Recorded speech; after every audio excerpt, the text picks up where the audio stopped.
I stood in the pouring rain, my suitcase caked with mud, staring up at the gleaming high-rise apartment building. Through the floor-to-ceiling windows on the 15th floor, I could see them. My family. My mother, Victoria Reed, elegant in her champagne-colored dress, raising a glass. My sister Scarlett, radiant in designer everything, laughing as someone tied an enormous red bow on the front door of her brand-new two-bedroom condo with a lake view. The bow was so bright, so ostentatiously red, that I could see it clearly even from down here on the street, standing in a puddle that was slowly soaking through my worn-out sneakers. Nobody looked down. Nobody wondered where I was. Nobody cared that exactly 1 week ago they had told me to figure it out on my own. The text message from my mother still burned in my phone. "You're 18 now, Evelyn. Time to be independent. We can't keep supporting you when Scarlett needs us more." That was it. 18 years condensed into 3 sentences and a period. But if you're listening to this story, if something about this resonates with you, do me a favor. Hit that like button right now, subscribe if you haven't already, and comment below telling me if you've ever felt invisible in your own family. Because what happened next changed everything. Let me take you back to the beginning. Let me show you how I became the girl standing in the rain, and more importantly, how I became the woman who would make them all pay. I was 7 years old when Scarlett was born, and that was the day I stopped existing. Before her arrival, I was the center of my parents' universe. My father, before he passed away from a sudden heart attack when I was 9, used to call me his little genius. He was the one who bought me my first computer, who taught me basic coding, who told me I could be anything I wanted. After he died, he left behind a modest life insurance policy and a mother who blamed me for somehow not being enough to keep him alive. Victoria Reed transformed after my father's death. The warm, if somewhat distracted mother I remembered became cold and calculating. Every dollar was accounted for. Every expense was questioned. Except when it came to Scarlett. My baby sister with her golden hair and bright blue eyes could do no wrong. She was the redemption child, the one who would restore our family's fortune and status. I was just the reminder of the husband Victoria had lost and the middle-class life she was desperate to escape. By the time I was 12, the pattern was clear. Scarlett got piano lessons at a prestigious academy. I got a used keyboard from Goodwill and a YouTube tutorial link. Scarlett got brand-name clothes for school. I got hand-me-downs from our cousin who was 2 sizes bigger than me. When I made honor roll every semester, Victoria would nod absently and say, "That's nice, dear." When Scarlett brought home a B+ in middle school, we had a celebration dinner at her favorite restaurant. I learned to make myself small. I learned to need nothing. I learned that love in the Reed household was a finite resource, and Scarlett had claimed it all. High school was when things got really bad. I was 15 when I discovered I had a genuine talent for technology and finance. While other kids were at parties, I was teaching myself advanced programming, taking free online courses from MIT and Stanford, entering every scholarship competition I could find. I built a small investment portfolio by doing freelance coding work, turning $200 into $3,000 over 2 years. I was proud of that. I thought maybe finally my mother would see me. Instead, Victoria saw an opportunity. She asked to borrow $1,000 for Scarlett's Sweet 16 party. Borrowed, she said. She would pay me back within a month. I was naive enough to believe her. The party was lavish, held at a country club with a live band and a professional photographer. I wasn't allowed to invite any of my friends. I spent the evening serving drinks to Scarlett's popular classmates wearing a borrowed server's uniform because, as Victoria explained, it would be more helpful if I made myself useful. I never saw that $1,000 again. When I asked about it a month later, Victoria looked at me like I had insulted her. "That was for your sister. Family helps family, Evelyn. Don't be selfish." That became the pattern. Over the next 3 years, Victoria borrowed $7,000 from me. Each time, it was for Scarlett. A new car for her 17th birthday when I was still taking the bus. A trip to Europe the summer before her senior year. Designer prom dresses, expensive college application fees for schools. She had no chance of getting into a professional college consultant who charged $500 an hour. Each time, Victoria promised to pay me back. Each time I was made to feel guilty for even bringing it up. Meanwhile, I was working 2 part-time jobs, maintaining straight A's and applying to colleges with full scholarship packages because I knew I would never see a dime of college funding from my family. I got into 7 schools. I chose the state university an hour away because it offered me a full ride plus a stipend for living expenses. When I told Victoria, she shrugged and said, "Good, that means we don't have to worry about you anymore." The final semester of my senior year was when I started to understand just how deep the poison went. Scarlett was a junior struggling with her grades, struggling with her social life despite all the money thrown at it, struggling with everything. She had become entitled and mean, a mirror of our mother's worst qualities. She would come into my room without knocking, take my things without asking, and mock me in front of her friends. "That's just Evelyn," she would say with a laugh. "She doesn't care about things like the rest of us. She's too busy being perfect and boring." I graduated valedictorian. Victoria and Scarlett showed up 20 minutes late to the ceremony, missed my speech, and left immediately afterward because Scarlett had a hair appointment. There were no pictures, no celebration dinner, no congratulations card. That night, I ate leftover pizza alone in my room while I could hear them downstairs laughing about something they had seen on TV. I moved into my college dorm that August with everything I owned fitting into 2 suitcases and a backpack. Victoria had promised to drive me, but the morning I was supposed to leave, she announced that she and Scarlett were going shopping for Scarlett's junior year wardrobe and couldn't make it. I took a Greyhound bus with my savings and didn't look back. College was supposed to be my escape. For the first year, it was. I threw myself into my studies, majored in computer science with a minor in finance, and started building a name for myself in the tech community on campus. I was happy. I was free. I barely communicated with my family, just perfunctory text messages on holidays. Then came the spring of my sophomore year. Victoria called me, which was unusual enough that I actually answered. She was crying. She told me that she had made some bad investments, that she was in trouble, that she might lose the house. She needed $15,000. She swore on my dead father's grave that she would pay me back within 6 months. I should have said no. I should have hung up. But she played the guilt card perfectly. "Your father would have wanted you to help. You're the smart one, Evelyn. You're the one who's good with money. Your sister can't help, she's just a child. But you're capable. You're strong. Please don't abandon us." I gave her the money. It was everything I had saved, every penny from my freelance work, my emergency fund, my safety net. I gave it to her because despite everything, she was still my mother, and I still pathetically, desperately wanted her to love me. 2 months later, I came home for a weekend visit. Victoria had told me she wanted to see me, that we needed to talk about repayment plans. I took the bus home, hopeful despite my better judgment. I walked into the house to find it full of people. Music blaring, catering staff moving through rooms with trays of champagne and hors d'oeuvres. For a moment, I thought maybe it was some kind of celebration for me, some acknowledgement of my Dean's List achievement, or my recent award for a coding competition I had won. Then I saw the banner. "Congratulations, Scarlett, on your new home." I found Victoria in the kitchen directing the caterers. She saw me and smiled the kind of bright, empty smile she reserved for strangers. "Oh, Evelyn, you're here. Good timing. We're celebrating Scarlett's graduation gift." "Graduation gift?" I asked. Scarlett was only finishing her junior year of high school. "Early graduation gift," Victoria corrected. "She's been through so much stress this year and she'll be applying to colleges soon. I wanted to give her something to look forward to. I bought her a condo downtown, 2 bedrooms, lake view. She can live there during college and after, an investment in her future." The world tilted. "You bought her a condo? With what money?" Victoria's smile didn't waver. "I made some very good investments recently. Everything worked out beautifully." I felt something crack inside my chest. "The $15,000 I gave you. You said you were going to lose the house." "Oh, that!" She waved her hand dismissively. "I exaggerated a bit. I was just in a temporary cash flow situation, but I used that money very wisely and it paid off. I tripled it in 2 months with a real estate flip. This condo for Scarlett was the result.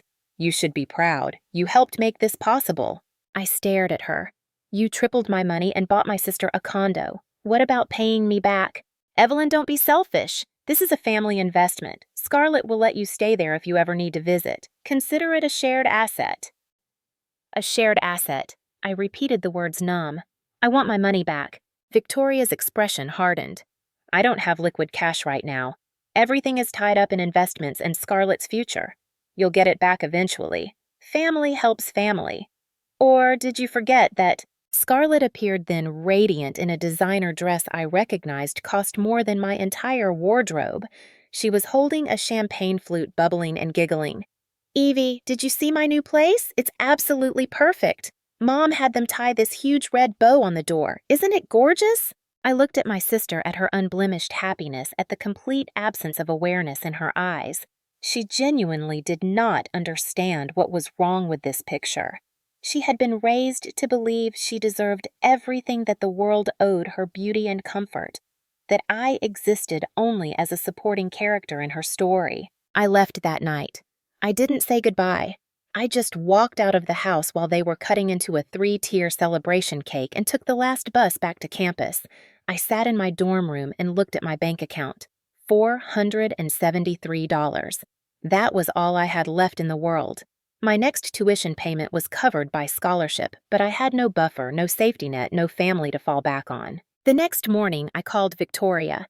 I told her I needed at least some of the money back. I had expenses, unexpected costs.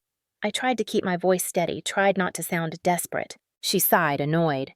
Evelyn, I told you I don't have liquid cash. Why are you being so difficult about this? You're doing fine. You have your scholarship. You have that tech job thing you do. You're the capable one, remember. Figure it out. Figure it out, I repeated.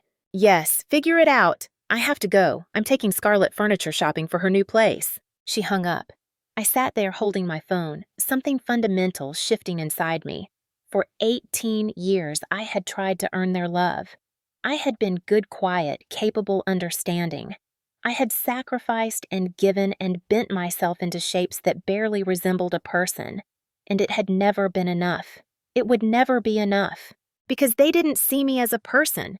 They saw me as a resource, a piggy bank, a convenient tool to be used when needed and ignored the rest of the time. I spent that entire day in my room, not crying, not raging, just thinking. By nightfall, I had made a decision. If they wanted me to figure it out, I would figure it out. But not in the way they expected. I graduated college 2 years later, a year early, because I had overloaded on credits every semester. I had a job offer from a decent tech company in California, good salary benefits, the kind of stable career path that was supposed to be the dream. I turned it down. Instead, I took my acceptance letter and my degree, and I disappeared. I didn't tell Victoria or Scarlett where I was going. I didn't update my social media. I became a ghost, and ghosts, I learned, had a certain power. They could move through the world unseen, watching, learning, waiting. I ended up in Chicago in a neighborhood where people didn't ask questions. I rented a tiny studio apartment above a Korean restaurant, the kind of place where the heat barely worked and you could hear everything your neighbors did. It was perfect. It was mine. And it was the beginning of everything. That first month I survived on the free samples from Costco and the employee meal from a coffee shop where I worked morning shifts. My afternoons and evenings were spent in the library using their computers and internet to build something new.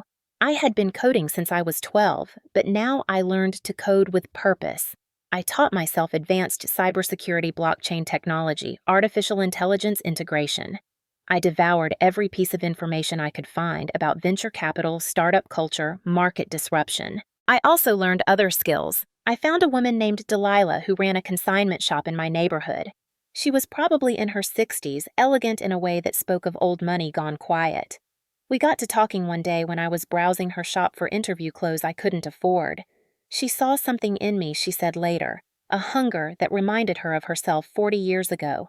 Delilah became my mentor, though I didn't understand that at first. She taught me how to read people, how to present myself, how to navigate rooms full of people who thought they were better than me. She taught me that power wasn't about being the loudest voice or the most aggressive player. Power was about information timing and the ability to see 3 moves ahead while everyone else was still processing the current one.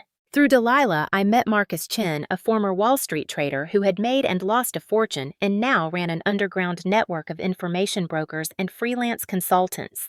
Marcus didn't care about my pedigree or my connections. He cared that I could break into supposedly secure systems, that I could track money through shell corporations, that I was willing to work 18-hour days for the education he could provide. For a year, I lived in two worlds. By day, I was Evelyn Reed, struggling barista and freelance coder. By night, I was Ghost, the handle I used in Marcus's network. I took jobs that existed in legal gray areas, corporate espionage that stopped just short of illegal, due diligence investigations that uncovered things people desperately wanted to keep hidden. I built a reputation for being thorough, discreet, and absolutely uncompromising in my accuracy. The money started coming in. Not a lot at first, but enough to move to a better apartment, to buy a decent laptop, to build a small investment portfolio again. This time, I was smarter about it. I diversified. I took calculated risks based on information that other people didn't have. I watched my $473 grow to $5,000, then $20,000, then $50,000. By the end of my second year in Chicago, I had $150,000 and a plan. I was going to build something that would make Victoria and Scarlett's world look small and petty in comparison. I was going to become so successful, so powerful, so undeniably visible that they would have no choice but to see me. And then I would show them exactly what it felt like to be invisible. I started Narcissistic with a partner I met through Marcus. His name was Alex Thornton, and he was brilliant in a way that made my engineering professors look like amateurs. He had dropped out of MIT after his junior year, not because he couldn't handle the work, but because he had already surpassed it. He was working on an algorithm that could predict market movements based on social media sentiment analysis, but he needed someone who understood both the technical implementation and the business applications. We met in a coffee shop in the financial district. Marcus had set up the introduction, told me this kid was the real deal, but needed help turning genius into profit. I expected someone arrogant, full of himself, typical tech bro energy. Instead, I got a 23-year-old in a hoodie and jeans who couldn't make eye contact and communicated primarily in complex mathematical formulas. "So," I said after he had spent 15 minutes explaining his algorithm on napkins, "you can predict stock movements based on Twitter trends and Reddit sentiment." "Simplified, but yes," Alex said. He had kind eyes, I noticed, tired but kind. "The accuracy rate is 78% on micro movements, 62% on major shifts, but that's with limited data. With more processing power and access to real-time feeds, I could get it to 90%. And you want to sell this to hedge funds?" He looked at me like I had suggested he murder puppies. "God, no. They would weaponize it, use it to manipulate markets. I want to democratize it. Give regular people the same tools the big players have." I studied him for a long moment. He was either incredibly naive or actually believed in something beyond profit. Either way, he was interesting. "That's a nice idea. How do you plan to make money?" "Subscription model. Freemium tier for basic insights, premium for real-time analysis, and personalized alerts. If we can get 1 million users paying $10 a month, that's $10 million in recurring revenue." "If," I emphasized. "Do you have capital marketing strategy, legal structure, a business plan that goes beyond napkin sketches?" Alex deflated slightly. "No, that's why I'm talking to you. Marcus said you were the person who could turn ideas into reality." I liked him. Against my better judgment, I liked his awkwardness and his idealism and the way he genuinely seemed to care about leveling the playing field. I also saw the potential in what he had built. With the right execution, this could be massive. "I'm in," I said. 50-50 partnership. I handle business development, funding, legal operations. You handle product development, engineering, technical infrastructure. We launch in 6 months. We launched in 4. I had underestimated both Alex's technical abilities and my own capacity for working without sleep. We called it Narcissistic, a name that made Alex uncomfortable, until I explained it was about balancing scales, about nemesis in the Greek sense of righteous retribution against hubris. He liked that. Our first version was rough, but it worked. We had 1,000 beta users within the first week, 10,000 within the first month. The tech press noticed. The venture capital world noticed.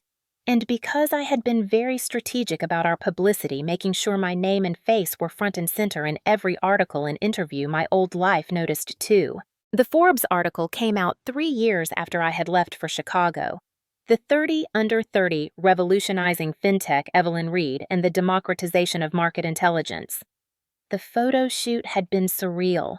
They styled me in a black power suit, hair pulled back severely, makeup emphasizing my features in a way that made me look sharp and untouchable.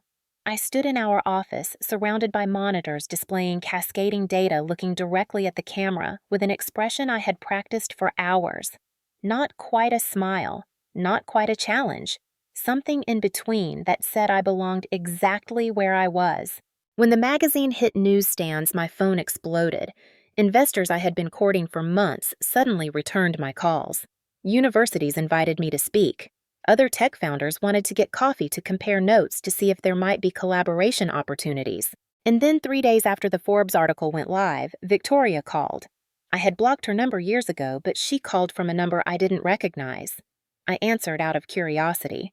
"Evelyn, sweetheart, I've been trying to reach you for ages. I saw your article in Forbes. I'm so proud of you, honey. I always knew you would do something special." I said nothing, just listened to her voice, that artificially sweet tone she used when she wanted something. "I was thinking," Victoria continued, "maybe you could come home for a visit.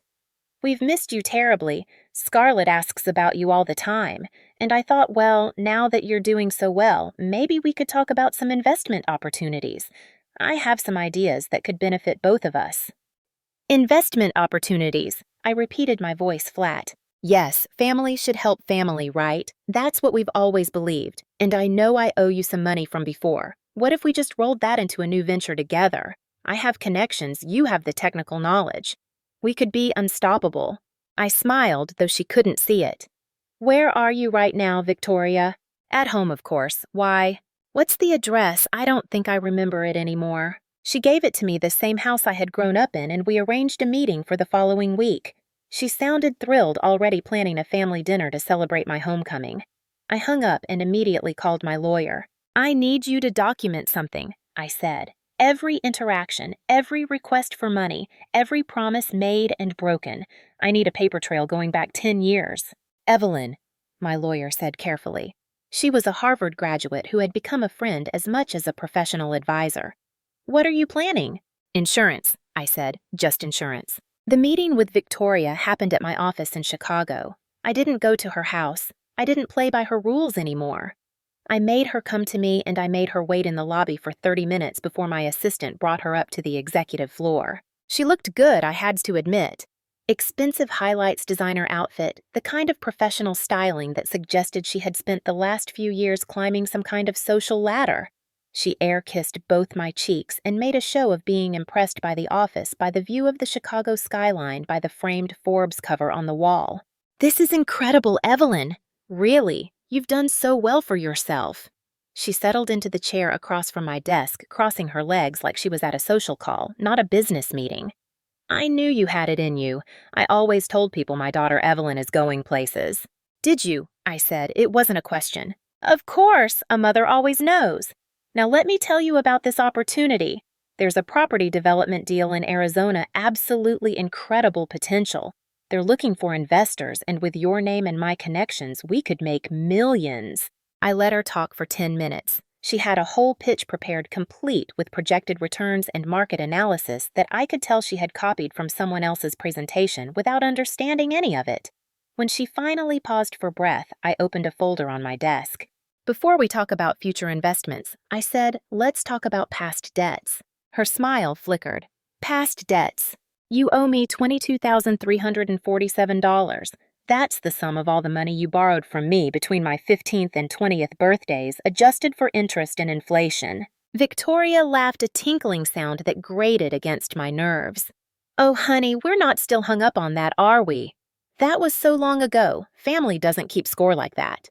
"You're right," I agreed. "Family doesn't keep score, but I'm not your family, Victoria. I'm a creditor, and I'm calling in the debt." Her expression hardened. "Don't be ridiculous, Evelyn. I don't have that kind of cash lying around." "Then we have a problem." I slid a document across the desk. "This is a formal demand letter. You have 30 days to repay the full amount, or I will pursue legal action. I have documentation of every loan, every broken promise, every manipulation." Victoria's face went red. "You ungrateful little bitch! After everything I did for you, I raised you, I fed you, I kept a roof over your head. You did the legal minimum required of a parent, I said calmly. Congratulations, you didn't commit child neglect. Do you want a medal? She stood up, shaking with anger. You think you're so high and mighty now? You think your little tech company makes you better than me? I know things about you, Evelyn. I know where you went after you left. I know about that disgusting neighborhood you lived in, the people you associated with. I could ruin you with one phone call to the right journalist. I leaned back in my chair, completely at ease. Please do. I would love for you to try, because I have an entire publicity team ready to deploy the narrative of how you financially abused your daughter, stole her college savings to buy your younger daughter a condo, and are now attempting to extort more money from her. Who do you think the public will believe, the self-made tech CEO on the cover of Forbes or the grasping mother with a gambling problem? Victoria went white. I don't have a gambling problem. Don't you? That's interesting, because I have receipts from 3 different casinos showing losses totaling over $50,000 in the past 2 years. I have documentation of the real estate flip you claimed tripled my money. It was a fraud scheme, Victoria.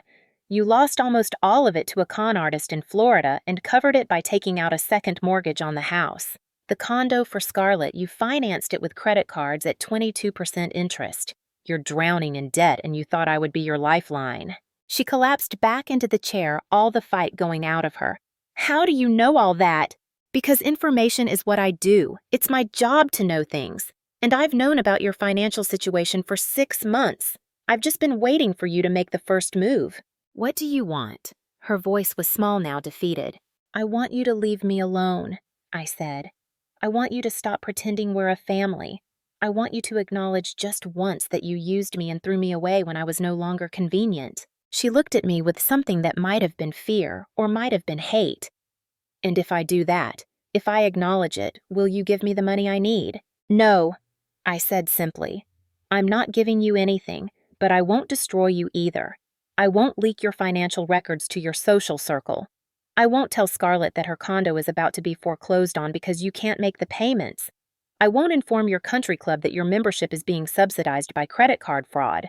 I'll just walk away and you'll never hear from me again. Victoria stood on shaking legs. You're cruel. You're vindictive and cruel. I learned from the best, I said. She left without another word. I watched from my window as she walked to her car in the parking garage below, her shoulders hunched, her designer bag clutched to her chest like armor. I felt nothing. No triumph, no sadness, no closure. Just a blank, neutral calm. That should have been the end of it. But I had forgotten about Scarlett. 2 months later, I got a notification from our company's cybersecurity system. Someone had attempted to breach our servers using sophisticated phishing techniques targeted at our junior developers. The attack was traced back to an IP address that eventually led me to a dingy cybersecurity firm in Nevada that specialized in corporate espionage. It took me 3 days to confirm what I suspected. Scarlett had hired them. My baby sister, who couldn't remember a password for more than a week, had somehow found and paid for hackers to steal Nemesis Tech's proprietary algorithms. I could have called the FBI. Corporate espionage was a federal crime. Instead, I called Scarlett directly. She answered on the 3rd ring. Who is this? It's your sister, I said. The one you tried to rob. Silence. Then, I don't know what you're talking about. Scarlett. I have server logs, payment records, and a recorded confession from the firm you hired. Don't insult both our intelligences by pretending you're innocent. The question is why? Why? Her voice went shrill. Because you have everything. Because you just swooped in and became this big success and left the rest of us with nothing. Mom is losing the house because you won't help. I'm drowning in student loans from a degree I can't use because no one will hire me. You could fix all of this with one wire transfer, but instead, you're playing your little revenge game. Revenge, I repeated. You think this is revenge? What else would you call it? You're punishing us for things that happened years ago, for things Mom did when she was struggling, for things I did when I was just a kid who didn't know any better. I closed my eyes, suddenly exhausted. Scarlett, do you remember my 18th birthday? What? My 18th birthday. It was a Thursday. Do you remember it? I don't know. Not really. Why does it matter? It was the day I graduated high school. Valedictorian, perfect SAT scores, full ride to State University. It should have been one of the best days of my life. Do you know where you and Mom were? Silence. You were at a hair salon, getting highlights for Scarlett's junior prom pictures. You missed my graduation speech. You missed the entire ceremony. And when I asked Mom about it later, she said you needed her more. That I was the capable one who would be fine, but you needed support and attention. I was 16, Scarlett protested. I was a kid. I was 18. I was also a kid, but nobody saw that. Nobody ever saw that. I paused, choosing my words carefully. I don't hate you, Scarlett. I never did. But I'm not going to set myself on fire to keep you warm anymore. What you tried to do hiring those hackers that crosses a legal line. I could have you arrested. I could destroy your future before it even starts. So do it, she said bitter. Finish what you started. Ruin us completely. I'm not going to do that, I said quietly. I'm going to do something worse. I'm going to give you a choice. I laid it out for her then. I had established a fund, a trust specifically designed to help young people who came from dysfunctional families who needed education and opportunities but had no financial support. The fund would pay for college vocational training therapy housing assistance, whatever was needed to break the cycle. You can apply to this fund, I told Scarlett. You can admit that our family was broken, that Mom's priorities were skewed, that you benefited from a system that hurt me. You can acknowledge it publicly as part of your application essay. And if you do, if you're honest, I'll make sure you're accepted. I'll pay for you to finish your degree to get therapy to start over. And if I don't? Her voice was small. Then you figure it out, just like I did. She hung up on me. I didn't hear from her for 3 months. Then I got an application to the fund submitted under a pseudonym, but with details I recognized. The essay was raw and honest in a way I didn't expect. She wrote about growing up as the golden child, how the pedestal she was placed on was also a prison, how she never learned to fail because failure was never allowed, how she resented me for making it look easy for succeeding despite having nothing because it made her own struggles feel invalid. She wrote about the shame of realizing as an adult how uneven the playing field had been, how she benefited from Mom's favoritism but also suffered from the expectations that came with it. How she was drowning, now unable to maintain the lifestyle she had been raised to expect, unable to compete in a world that didn't automatically hand her advantages. It wasn't an apology exactly, but it was the beginning of understanding. I approved her application. Alex noticed the change in me after that. We were sitting in the office late one night reviewing code for our newest feature update when he said, "You're different lately." "Different how?" "Lighter," he said, not looking up from his screen. "Like you put down something heavy and didn't realize how much it was weighing you down." I considered that. He wasn't wrong. "I confronted my family," I said, told them what they did to me, made them face it. "Did it help?" "I don't know yet. Ask me in a year." Alex finally looked at me, his expression serious. "For what it's worth, I think you're extraordinary. Not because of the company or the money or any of that, but because you turned pain into purpose. Most people who get hurt the way you did, they either break or they become the thing that hurt them. You did neither." I felt something crack in my chest, some small wall I had built to protect myself. "I don't know if I'm as noble as you're making me sound." "I'm not saying you're noble," he said. "I'm saying you're strong. There's a difference." We started dating 3 months later. It wasn't a dramatic movie moment. It was a gradual realization that we understood each other, that we had both built ourselves from nothing and recognized that hunger in each other. He knew about my past, all of it, and he didn't try to fix me or save me. He just existed alongside me, matching my pace, challenging my ideas, making me laugh when I took myself too seriously. Nemesis Tech hit its first $100 million in revenue 4 years after we launched. We had expanded beyond the original sentiment analysis algorithm into a full suite of financial tools for individual investors. We had offices in 5 cities, 200 employees, and were fielding acquisition offers from major tech companies every quarter. I was 27 years old and had more money than I knew what to do with. That's when Victoria showed up at my office again, unannounced this time, bypassing security by claiming to be my mother having a medical emergency. My assistant, flustered and concerned, brought her directly to my office while I was in the middle of a board meeting. I excused myself and found Victoria in my private conference room looking dramatically distressed. She had aged in the years since I'd last seen her. More gray in her hair, deeper lines around her mouth, a kind of desperate energy that came from too many nights of bad sleep and worse decisions. "Evelyn, thank God," she said when she saw me. I didn't know where else to turn. "What are you doing here, Victoria?" She flinched at my use of her first name. "It's your sister. Scarlett is in trouble. Real trouble." My stomach dropped despite myself. "What kind of trouble?" "She's been arrested. Fraud charges.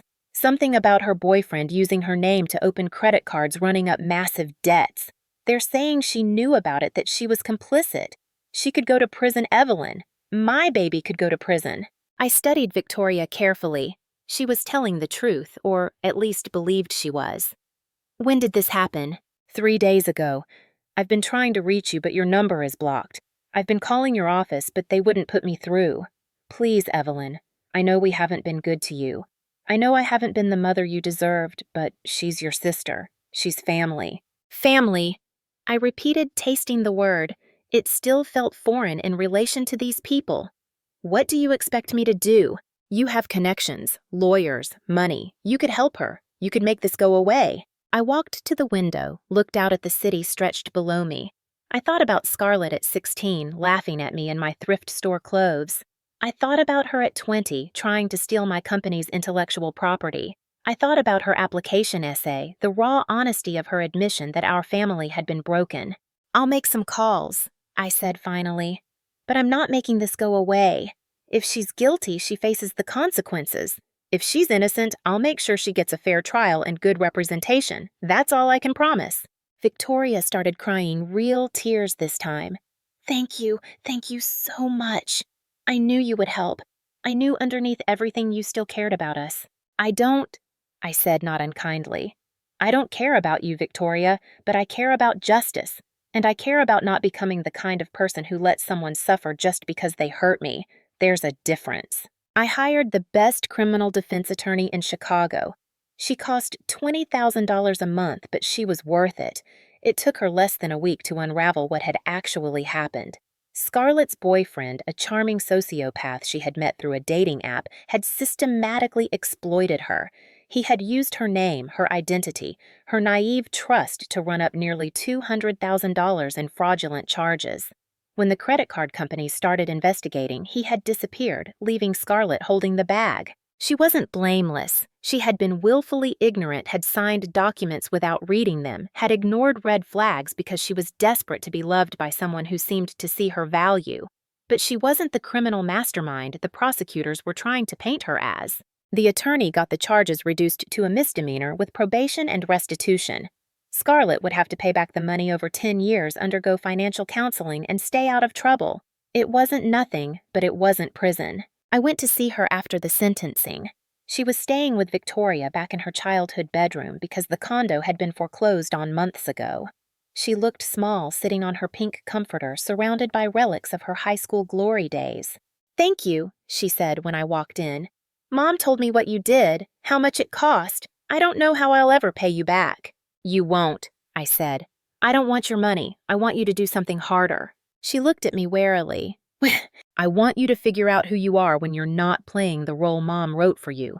I want you to build something real, something that's yours, something that doesn't depend on handouts or shortcuts or someone else believing in you." Scarlett's eyes filled with tears. "I don't know how to do that." "I know. That's why it's hard." I sat down on the bed next to her, maintaining careful distance. "Mom raised you to be decorative, to be a trophy. She taught you that your value came from how you looked, who wanted you, what you could get from other people. She taught me that I had no value at all. We both got poisoned scarlet, just different flavors." "I'm so sorry," she whispered. "For everything, for all of it. I was awful to you."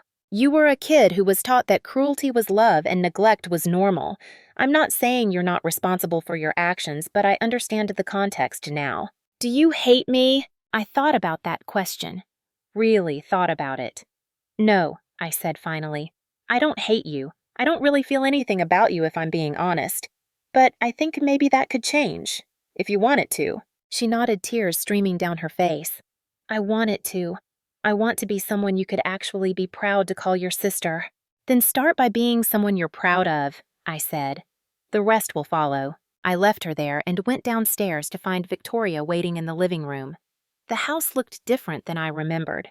Smaller, shabbier, worn down by time and financial strain. The carpet was stained, the furniture dated the walls in need of paint. "Thank you for helping her," Victoria said. She looked older, too diminished somehow.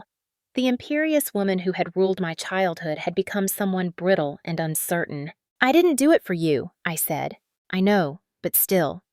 "Thank you." She hesitated. "Can I ask you something?" "You can ask." "Do you think you'll ever forgive me?" I considered the question carefully. "I don't know. Forgiveness isn't really the word I would use. I think I might reach a place where what you did doesn't hurt anymore, where I can think about my childhood and not feel that knot in my chest. But that's about me healing, not about you being absolved." "That's fair," she said quietly. "More than fair." "Can I ask you something?" I said. She nodded. "Did you ever love me, even a little?" Victoria looked at me, then really looked at me, and I saw something flicker across her face. Regret, maybe. Or shame. "I did," she said. "I do, but I loved the idea of Scarlett more. She was supposed to be my second chance, my redemption. Your father died and left me with bills and responsibilities and a daughter who reminded me of every dream I had given up. Then Scarlett came along and she was perfect, and I thought if I could just make her life perfect, it would fix everything. I was wrong. I was selfish and wrong, and I destroyed my family because of it. It wasn't the apology I had imagined as a child. It wasn't enough to undo the damage, but it was honest, and honesty was more than I had expected. "I'm not going to be part of your life," I told her. "I'm not going to come to holidays or send birthday cards or pretend we're a normal family. But I'm also not going to go out of my way to hurt you. I'm just going to live my life and build my future, and you won't be in it." "I understand," she said. I walked out of that house for what I knew would be the last time. I didn't look back. I didn't need to. 6 months later, Scarlett called me, not to ask for anything, but to tell me she had gotten a job as an administrative assistant at a nonprofit. The pay was terrible. The work was mundane, but she had earned it herself. She sounded proud. I told her congratulations and meant it. A year after that, she called again to tell me she had started taking community college classes in social work. She wanted to help people, she said. People like her who had been failed by their families and needed someone to show them there was another way. We started having coffee once a month. Tentative conversations that slowly became real ones. She asked about my work, about Alex, about my life. She told me about her therapy, about the slow, painful process of unlearning everything Victoria had taught her.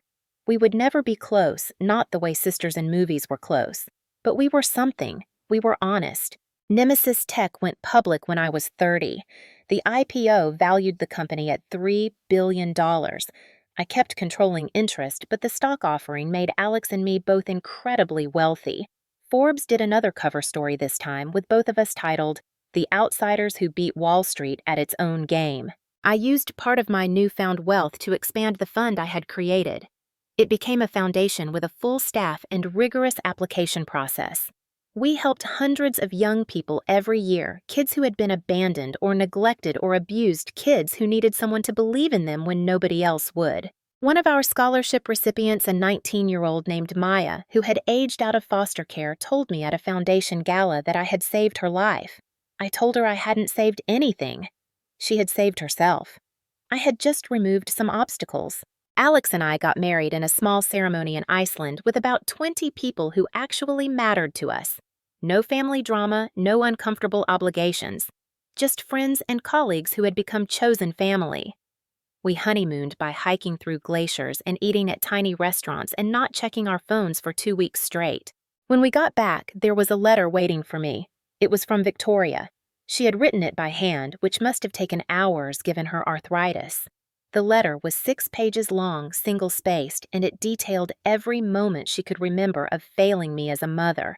Every birthday she forgot, every accomplishment she dismissed, every time she chose Scarlett over me without thinking. It was comprehensive and devastating and clearly therapeutic for her to write. At the end, she wrote, "I don't expect you to forgive me. I don't expect anything from you. But I wanted you to know that I see it now. I see what I did. I see who you became despite me not because of me. And I am sorrier than any words can express." I put the letter in a drawer and didn't answer it. Maybe someday I would. Maybe someday the anger and hurt would have faded enough that I could write back. But that day wasn't today. 5 years after going public, Alex and I sold Nemesis Tech to a major financial services company for $8 billion. We stayed on as advisors but stepped away from day-to-day operations. We were both 32 and had more money than we could spend in 10 lifetimes. I could have retired. I could have bought an island and never worked another day. Instead, I started a venture capital firm focused on funding companies started by people like me. People from broken homes, people without connections, people who had been told they weren't good enough but refused to believe it. We invested in 100 companies in our first 3 years. 70 of them succeeded. I ran into Victoria one last time completely by accident at a hospital where I was visiting one of our scholarship recipients who had been in a car accident. She was there visiting someone too. We both stopped in the hallway surprised. She looked frail. Whatever defiance she had possessed was gone, replaced by a kind of worn-out resignation. "Evelyn," she said, "how are you?" "I'm good," I said. "You?" "Getting by. I saw the article about your venture fund. It's wonderful what you're doing." "Thank you." We stood there awkwardly for a moment. Then Victoria said, "I got your note about Scarlett finishing her degree." I had sent a brief congratulations card when Scarlett graduated with her social work degree 6 months ago. I hadn't mentioned it to Victoria. "She worked hard for it," I said. "She did. Because of you. Because you showed her what hard work actually looked like." Victoria's eyes were wet. "I failed you so completely, and somehow you still managed to save your sister, to give her a chance I never gave you." "I didn't do it for you," I said again. "I know, but I'm grateful anyway." She hesitated.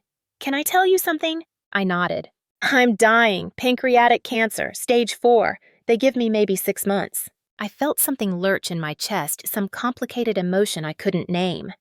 "I'm sorry." "Don't be. I've made my peace with it. But I wanted you to know if we never see each other again that my biggest regret in life is how I treated you. Not leaving my career for motherhood, not my failed relationships, not any of my financial mistakes. Just you. Just the way I made you feel invisible." I stood there looking at this woman who had shaped so much of my pain, and I realized she was already a ghost. Already halfway gone. The anger I had carried for so long felt pointless now, like trying to fight smoke. "I hope you have a peaceful end," I said, and I meant it. "Thank you," she whispered. "And Evelyn, for what it's worth, you were always extraordinary. I just couldn't see it." She walked away down the corridor, moving slowly, one hand on the wall for balance. I watched her go and felt something release inside me. Not forgiveness exactly, but letting go. Finally letting go. Victoria died 4 months later. Scarlett called to tell me. The funeral was small, attended mostly by distant relatives and old neighbors. I sent flowers but didn't attend. Scarlett understood. After the funeral, Scarlett came to my house. Alex made coffee and then tactfully disappeared to give us privacy. We sat in my living room looking out at the lake, and Scarlett told me that Victoria's last words had been about me. "She said to tell you she was sorry," Scarlett said, "and that she understood now, understood what she had done." "Do you think she really did?" I asked. "I think she tried to. I think understanding came too late, but she tried." Scarlett looked at me. "Can I ask you something?" "Always." "Are you happy?" "Really happy, because from where I'm sitting, you have everything. Success, money, a partner who adores you, meaningful work. But I can't tell if you're happy or if you're still running from something." I thought about her question for a long time. "I think I'm both," I said finally. "I'm happy with what I've built. I'm happy with who I've become. But there's a part of me that's still that 18-year-old standing in the rain, watching a party I wasn't invited to. I don't know if that part ever fully heals." "Maybe it's not supposed to heal," Scarlett said. "Maybe it's supposed to be there reminding you of where you came from. Not to torture you, but to keep you grounded." "When did you get so wise?" She smiled. "Therapy, so much therapy." We sat in comfortable silence for a while.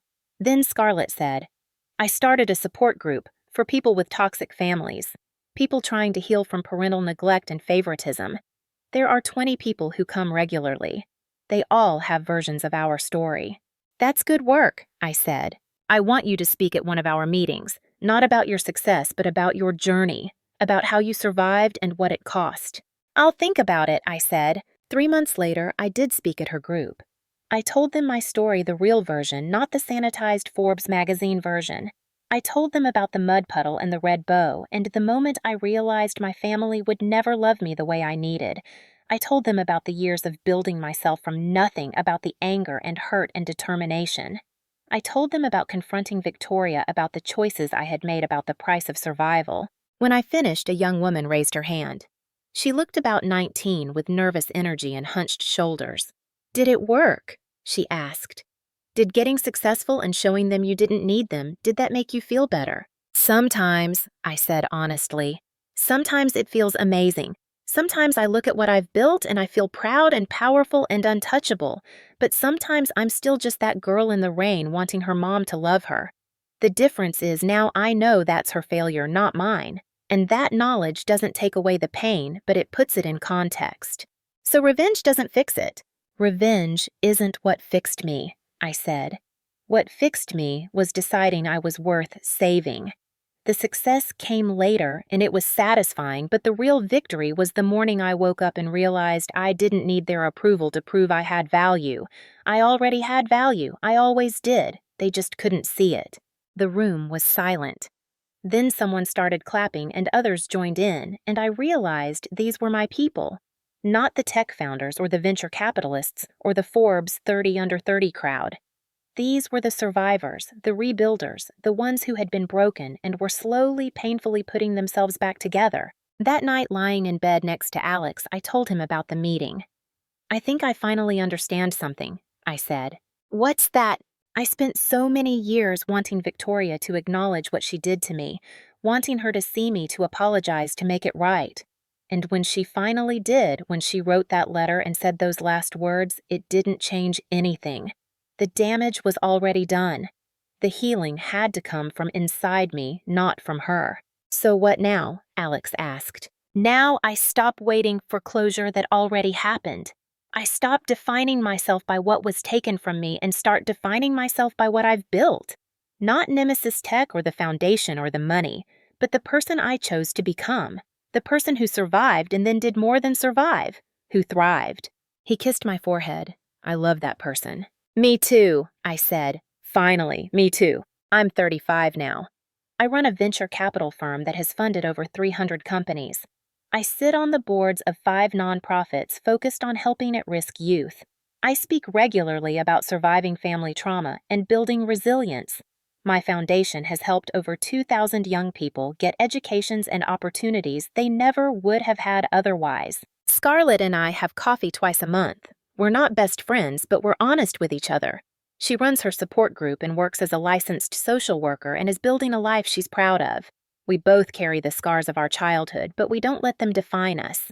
Alex and I are talking about adopting. We want to give a child what we never had, a home where they're seen valued and loved without conditions, where they never have to earn the right to take up space. Sometimes I still think about that night in the rain, standing outside Scarlett's condo with the red bow. I think about how invisible I felt, how disposable, how utterly abandoned.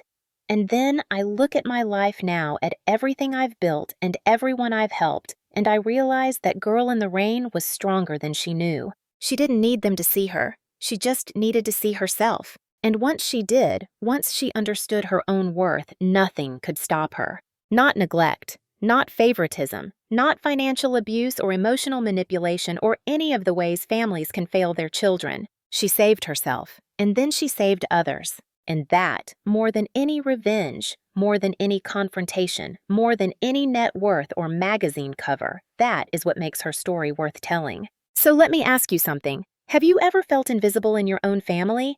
Have you ever given everything to people who took it for granted? Have you ever stood in the rain watching other people celebrate, wondering why you weren't enough? If you have, I want you to know something. It wasn't your fault. You were always enough. They just couldn't see it. And if you're still in that rain, still waiting for someone to love you the way you deserve, stop waiting. Save yourself first. Build yourself first. Become the person you needed when you were younger. The rest will follow. If this story resonated with you, hit that like button. Subscribe so you don't miss the next one, and comment below telling me your story, because I promise you you're not alone. We're all out here, the invisible children who grew up to become visible on our own terms. And that, my friends, is the sweetest revenge of all.